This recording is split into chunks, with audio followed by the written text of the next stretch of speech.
자, 안녕하십니까. 이번 시간에는 금융상품과 재무계획에 대해서 수업을 해보도록 하겠습니다.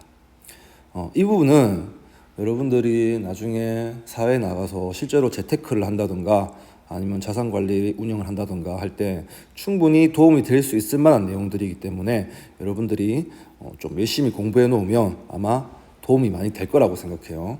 자, 그래서 열심히 한번 해봅시다. 첫 번째는 자산관리입니다. 자, 자산관리 시에 고려해야 될 요소 해가지고 지금 3가지가 나와 있어요. 첫 번째는 안정성, 두 번째는 수익성, 세 번째는 유동성입니다. 먼저 안정성하고 수익성을 이렇게 같이 한번 살펴볼게요.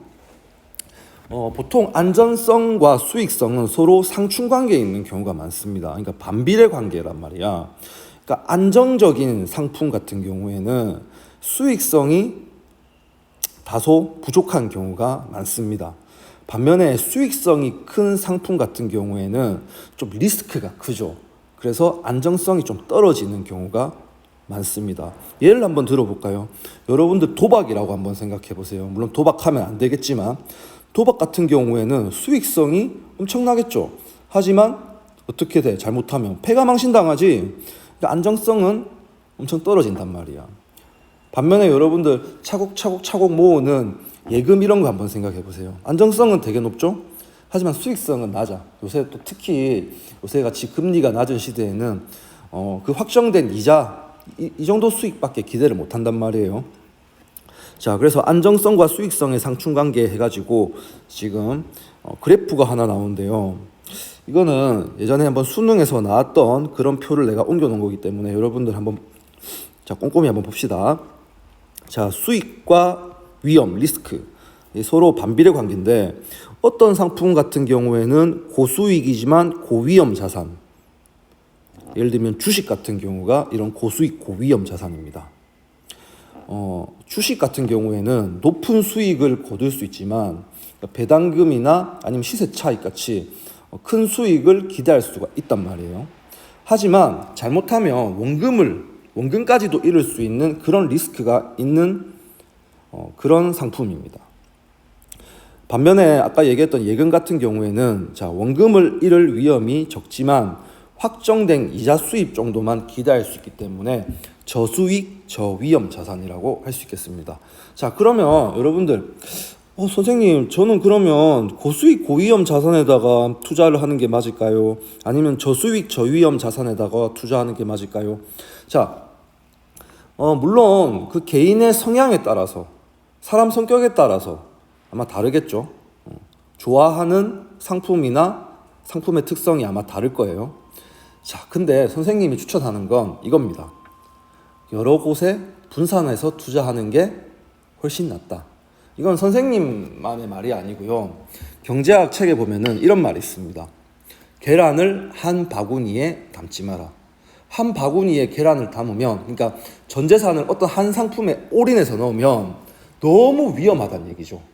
그래서 분산해가지고 투자를 하는 게 여러분들 자산을 지키면서 자산을 불려나갈 수 있는 방법이라는 얘기입니다. 그거를 뭐 나중에도 나와요. 분산 투자라고도 하고 또 어디서는 이제 영어로 옮기면 포트폴리오 투자라고도 합니다. 예, 그런 식으로 이제 투자하는 걸 선생님은 이제 추천합니다. 자, 그다음 세 번째 유동성입니다. 자, 유동성은 보통 유동성은 이제 언제 쓰는 말이냐면 현금을 보통 이제 유동성이라고 보통 이렇게 경제학에서는 말하거든요. 그래서 투자한 자산을 얼마나 쉽고 빠르게 현금화할 수 있느냐의 정도입니다. 자, 그럼 예를 들어 볼게요. 여러분들 유동성이 제일 큰 자산은 뭘까요? 그러니까 제일 쉽고 빠르게 현금화할 수 있는 자산은 뭘까? 그렇지, 당연히 현금이죠. 현금 그 자체죠. 현금은 유동성이 가장 큰 자산입니다. 그렇죠? 현금은 여러분들 우리나라에서 어디를 가서 어디에 쓰든지 현금으로 다 계산할 수 있어요. 그렇죠? 자, 반면에 금 같은 경우에 금도 어느 정도 유동성이 큰 자산이긴 하지만 당연히 현금보다는 금이 유동성이 떨어지죠. 예를 들면 여러분들이 어디 뭐 자동차 샀다. 자동차를 사서 현금이 없다. 그래가지고 여러분 호주머니에서 금을 그 금을 딱 꺼내가지고 금을 딱 줬다. 내 생각에 안 받을 것 같은데. 그러니까 금은 이제 현금화 해가지고 그 단계를 거쳐야 된단 말이죠. 그러니까 부동산 같은 경우에는 이제 유동성이 좀 많이 떨어진다고 볼 수 있겠지. 아파트 땅, 아무리 여러분들이 비싼 아파트나 땅을 가지고 있다 하더라도 아파트 땅을 바로 현금화하기에는 시간이나 비용이 많이 걸린다는 얘기지. 그래서 유동성도 여러분들이 자산 관리 시에 고려해야 될 요소란 얘기입니다. 무슨 말인지 알겠죠? 그러니까 여러분들 뭐 엄청 땅 부자, 아파트가 몇 채나 있는 부자 돼도 지금 당장 현금이 없으면 빵 하나도 못 사 먹는 거예요. 그렇죠? 그러니까 유동성이 있느냐 없느냐도 여러분들이 자산 관리할 때 충분히 고려해야 될 그런 요소란 얘기입니다. 자, 그러면 이제 금융상품의 유형에 대해서 한번 살펴볼게요. 자, 첫 번째는 예금입니다. 자, 예금. 예금은 아마 여러분들도 지금 많이 하고 있을 건데, 예금은 다른 금융상품들에 비해서 안정성과 유동성은 높습니다. 안정성 높죠? 예. 은행이 망하지 않는 이상은 여러분들 예금, 은행이 망하더라도 우리나라 예금자 보호법 해가지고 일정 액은 보상을 해줍니다. 예. 그러니까 안정성이 되게 높은 자산이야. 반면에 반면이 아니죠. 유동성도 높습니다. 유동성도 여러분들 은행 가가지고 특히 요구불 예금 같은 경우에는, 보통 예금 같은 경우에는 은행 가서 여러분들이 여기서 얼마 찾을게요 하면은 은행 직원이 바로 돈 줍니다. 예, 유동성이 높습니다. 그래서 안정성과 유동성은 높지만 근데 반면에 수익성은 낮은 편이에요. 예, 주식이나 다른 뭐 상품들에 비해서 수익성 낮지. 왜? 어떤 수익밖에 없어요. 그치? 이자 수익밖에 없어. 이자 수익. 특히 여러분들 저축성 예금이 아니고 요구불 예금 있잖아. 여러분들이 수시로 뺐다 넣었다 할 수 있는 그런 통장. 그런 통장에서는 여러분들 그 통장에 한 번씩 그 이자가 나오거든. 그거 한번 봐봐봐. 돈 봐봐봐. 에게? 이런 소리 나옵니다. 알겠습니까? 그래서 수익성 낮다. 자, 그러면 요구불 예금과 저축성 예금이 있는데요. 예금에는 요구불 예금은 입출금이 자유롭지만 이자 수익이 적습니다. 예, 주로 자금 보관용으로 사용하는 경우가 많아요. 그러니까 투자용이라기보다는 이제 여러분들이 현금을 집에 쌓아놓고만 있을 수는 없으니까 은행에다가 보관하는 용으로 이렇게 두는 경우가 더 많다는 얘기죠. 보통 예금입니다. 보통 예금. 그러니까 요구불 예금이란 얘기는 언제든지 요구하면은 은행에서 여러분들한테 지불해줘야 되는 그런 예금이란 얘기죠. 반면에 저축성 예금은 정기적금이라고 생각해요. 정기적금. 그러니까 만기까지 원칙적으로 출금이 안 됩니다. 출금이 되긴 되는데 출금을 하게 되면 여러분들이 그만큼 손해를 봐야 돼요. 대신에 이자 수익은 괜찮은 편입니다. 그래서 선생님도 우리 와이프가 저축성 예금, 정기적금 하나 들고 있는데, 그러니까 매달 얼마씩 이렇게 돈을 넣는단 말이야. 그럼 그게 쌓이잖아요. 그럼 일정 기간 동안 쌓이면, 예를 들면 3년 만기다. 그러면 3년 지나면 이제 돈을 찾을 수 있는 거죠. 이자가 꽤 됩니다. 물론 뭐 주식이나 뭐 다른 뭐 그런 펀드 이런 거에 비해서는 수익성이 떨어지지만 어느 정도 이자는 기대할 수 있어요. 저축성 예금은. 자, 그다음 두 번째는 주식입니다. 자, 여러분들 뭐 주식한다 뭐 이런 말 되게 많이 들어봤지?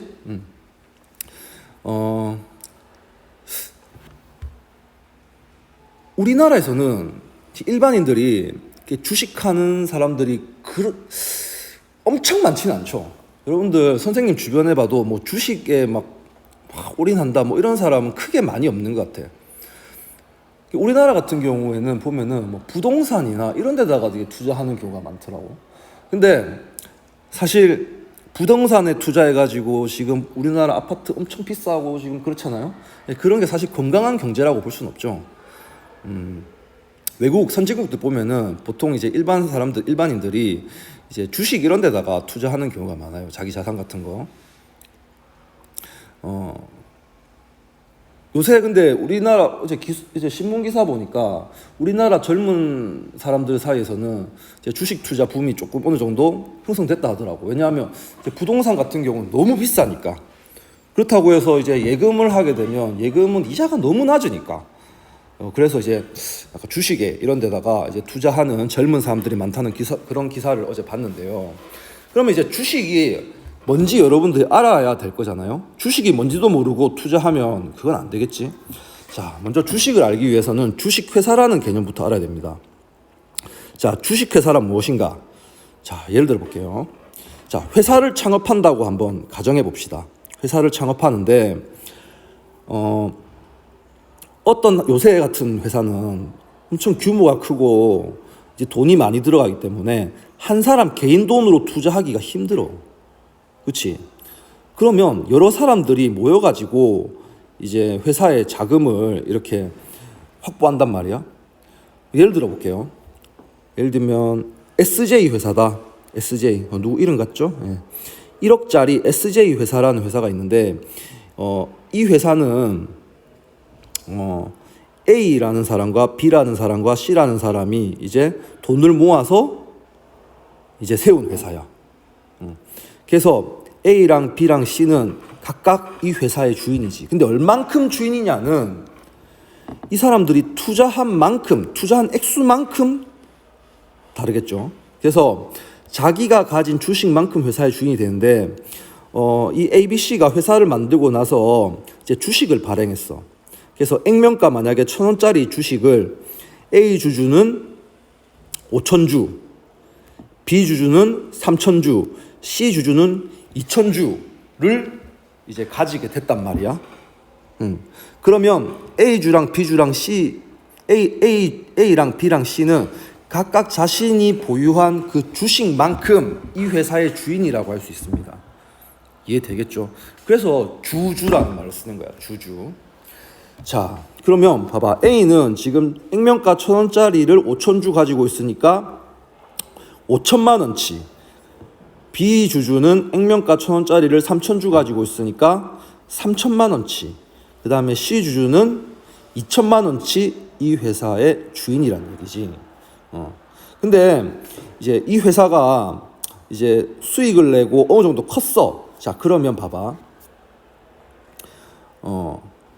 이 SJ 회사가 사업을 더 키우기 위해서는 더 많은 자금이 필요할 거야. 그렇죠?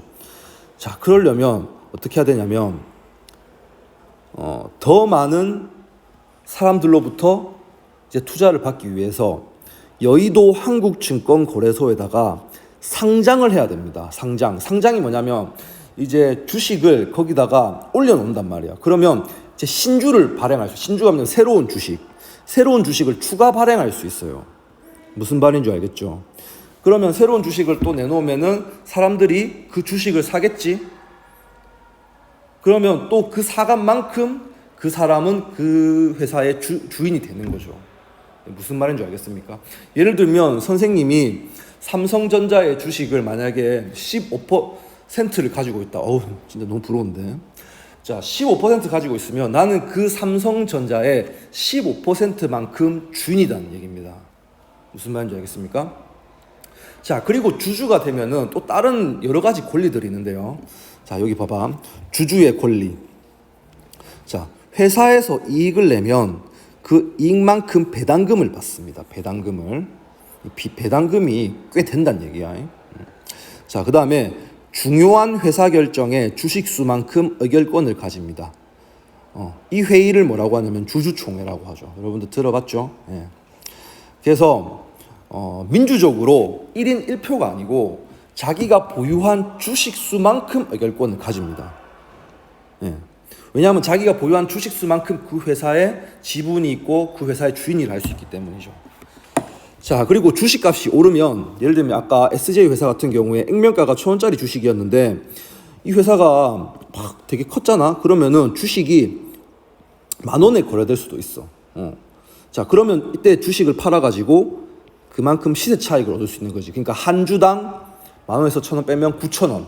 한 주당 10,000원에서 1,000원 뺀 9,000원을 시세 차익으로 얻을 수 있는 거죠. 근데 한 주만 있는 게 아니겠죠. 그러니까 시세 차익도 엄청나다는 얘기죠. 근데 여러분들 이게 주주가 이제 어떤 이게 단점이 있냐면 회사가 이익을 못 남기면은 당연히 배당금이 없습니다. 왜냐하면 이 회사의 주인이 주주라니까요. 여러분들이 삼성전자의 주식을 샀잖아요. 그럼 그 산 주식만큼 여러분들이 삼성의 주인이라니까. 그러면 회사가 이익을 못 남겼는데 주인이 돈을 가져가면 되겠어요? 안 되겠죠. 그래서 회사가 이익을 못 남기면 당연히 배당금이 없고요. 예금이 아니라서 이자도 없습니다. 그리고 만약에 회사가 망하면 그 주식은 휴지 조각입니다. 네. 그렇겠죠. 네. 그래서 주식은 배당금이나 시세 차익 이런 거 생각하면 되게 매력적인 그런 상품이긴 한데 좀 리스크가 크다라는 거 여러분들 꼭 기억하십시오. 자, 그러면 아무튼 아까 SJ 회사가 이제 상장을 하잖아. 상장을. 그러면 이제 여의도의 한국증권거래소에 이제 가는데 이 여의도 한국증권거래소에서는 이 SJ 회사의 뭐 재무 상태라든가 뭐 여러 뭐 이런 것들을 막 다 봅니다. 그래서 이제 기업 공개를 해요. 그러면은 그 기업에 대해서 사람들이 보고 이 기업은 수익을 많이 창출할 것 같고 안정적인 기업인데 하면은 그 회사의 주식을 막 사가겠지. 반면에 부실한 회사 같은 경우에는 안 사겠죠. 그래서 만약에 상장을 하게 되면은 크게 이제 세 군데 시장으로 그 주식이 갈 수가 있는데 첫 번째는 코스피 시장, 두 번째는 코스닥 시장, 세 번째는 장외 시장입니다. 자, 우리나라에 있는 주식 시장입니다. 자, 코스피 시장은 뭐냐면 삼성전자나 현대자동차처럼 큰 기업들의 주식이 거래되는 곳입니다. 그러니까 우리나라의 대기업들이 이제 주식을 발행할 수 있는 그런 시장이라 보면 돼. 코스피 시장. 반면에 코스닥 시장은 뭐냐면 코스피 시장만큼은 안 되지만 그에 못지않은 중견기업이나 벤처기업들의 주식이 거래되는 곳입니다. 코스닥 시장도 우리나라 지금 되게 많이 컸어요. 그 다음 장외 시장은 뭐냐면 코스피, 코스닥 둘 다 상장 못하는 기업들의 주식이 거래되는 곳입니다. 자, 그러면 지금 선생님이 어떤 포털 사이트에 있는 어떤 회사의 이제 뭐 주식 이런 거에 대해서 지금 한번 자료를 한번 이렇게 인쇄해서 붙여놨는데 여러분 다 아는 기업이죠? 네, 삼성전자입니다. 자, 여러분 삼성전자는 코스피 시장에 있겠어? 코스닥 시장에 있겠어? 아니면 장외 시장에 있겠어? 그렇죠. 당연히 코스피 시장에 있겠죠. 네. 그래서 보면은 이 말이 뭐냐면 6만 천 원이다 이 말은 삼성전자 그 주식이 그 주식 한 장당 6만 천 원이다 이 말이야. 그러니까 전일에 비해서 600원 올랐다 이 말이네. 600원 올랐어. 600원. 600원 오르면은 엄청 큰 거야. 여러분들 왜냐하면 주식을 보통 살 때 한 장 이렇게 안 사거든요. 막 몇십 장, 몇백 장, 몇만 장 막 이렇게 가지고 있어. 그러면 600원 오른 것도 엄청 오른 거란 말이야. 그래서 여러분들 나중에 주식에 투자하게 되면은 뭐 이렇게 이런 거 계속 봐야 됩니다. 이런 거. 뭐 고가, 저가 뭐 이런 거는 뭐 그때 제일 그날 하루에 제일 많이 올랐을 때, 그다음에 제일 떨어졌을 때는 얼마인지 뭐 하여튼 뭐 그런 것들입니다. 그다음에 뭐 시가총액은 얼마냐? 시가총액이란 말은 이제 주식이 주식 그 가격 곱하기 주식이 발행된 매수 다 곱하면 이제 시가총액이 나오는데 삼성전자 같은 경우에는 364조 1567억이래. 그러니까 이 삼성전자라는 회사는 364조 1567억짜리 회사라 이런 말이야. 무슨 말인지 알겠죠? 되게 큰 기업입니다. 그러면 일단 여기까지 하고 다음 시간에 또 이어서 수업할게요.